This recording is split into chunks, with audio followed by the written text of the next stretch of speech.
السلام عليكم واهلا ومرحبا بكم من جديد واحداث جديده من مسلسل كريستال.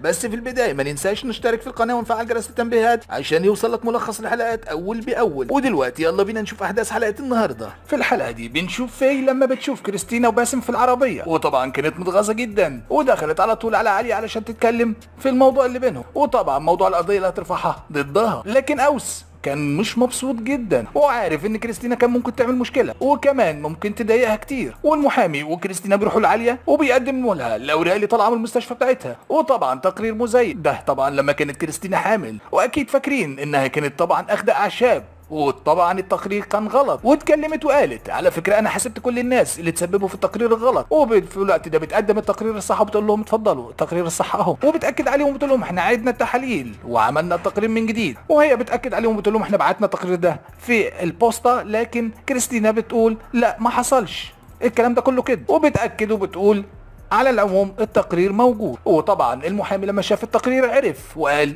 واكد ان فعلا التقرير خارج من البريد، يعني فعلا اتبعت. لكن هنا طبعا بتقول لكريستينا انت تقدر تروحي وتشوفي وتتاكدي بنفسك عامل البريد ما بعتش البريد ده ليه او ما استلمتهوش انت منه ليه، لكن كل حاجه واضحه وانت اللي مش عايزه تشوف الحقيقه. وفي مشهد تاني بنشوف باسل وفي راجعين من بره وبيتفاجئوا ان رفيف بتشوفهم، وطبعا اول ما شافت العربيه فرحت. وباسل بيقول لفي تقدر تروحي تقعدي مع اخواتك لو حابه تعملي ده، وفي نفس الوقت انا في انتظارك. ولكن رفيف بتقول لفي مؤثر جدا الموضوع ده، وباسل طبعا فاكر انه بالهدايا وانه بيقرب منك بالشكل ده يقدر يحببك فيه. وبعد كده بنشوف كريستينا بتخرج وبتدعي على عاليه وبتقول منكم لله، وهنا في بتقول لها وانت كمان مبروك العربيه الجديده. لكن طبعا هنا بتقول لها جربيني انا ممكن اساعدك ومش هتخسري حاجه. لكن طبعا هي بتقول لها الست دي منها لله هضمت حقي، وكمان المحامي مش عايز يقف جنبي ويساعدني، وانا مش عارفه اعمل اي حاجه دلوقتي. انا كان نفسي انتقم منها لان طفلي خلاص مات راح ما بقاش موجود، وكمان مش عارفه اخد حقي. لكن طبعا هنا بتقول لها طب ايه رايك تاخدي رقم تليفوني ولما اكلمك رد عليا، وما تخافيش جربي ومش هتخسري حاجه، يمكن اقدر اساعدك واجيب لك كمان حقي. لكن في النهايه وافقت بالامر الواقع وقالت لها اوكي مفيش مشكله. واوس جه وهنا استغربت فيه، لكن كريستينا طبعا ردت عليها وقالت لها ما تخافيش. وطبعا